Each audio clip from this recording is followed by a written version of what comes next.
Sa ibang balita, kulong ang inabot ng isang empleyado ng tea shop matapos bosohan umano ang ilang kolehiyalang customer.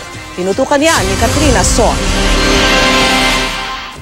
Sa presinto ang bagsak ni Rolly Escobar dahil sa umano'y ginawang pamboboso sa mga customer ng Milk Tea Shop sa Congressional Avenue, Quezon City kung saan siya nagtatrabaho. Isinumbong siya ng mga biktimang customers ng shop na pawang college students. Kwento ng isa sa mga biktima na si Ana.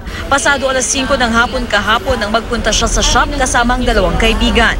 At nang mag-CR na raw si Ana. Pumasok siya dun sa pangalawang room.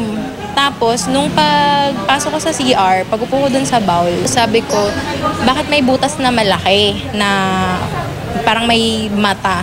Tapos nung tinitigan ko, bigla niyang tinakpan.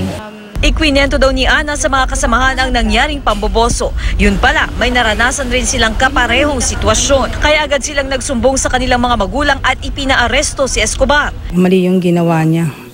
Walang bastos, sobra. Ititutuloy namin. Gusto kasi ng asawa ko ituloy. Okay lang yun. Para matauhan din siya at madala.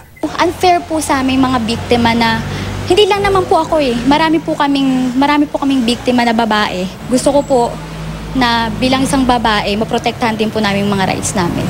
Itinanggi ng sospek ang bintang. Ma'am, hindi po ma'am. Wala po akong ginagawang kasalanan. Hindi po ako nalilip ma'am. May asawa at anak po ako. At ko po gagawin yun. Wala naman silang ebidensya na nanilip yung kasama ko doon.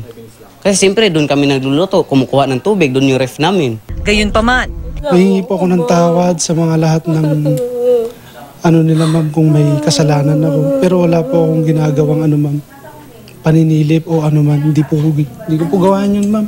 hindi naman daw kukonsintihin ng may-ari ng shop ang empleyado. Patuloy ang investigasyon ng mga otoridad ukol rito. Ang pamangbubuso po pwede kang makulong. Katrina Son, Nakatutok, 24 Oras.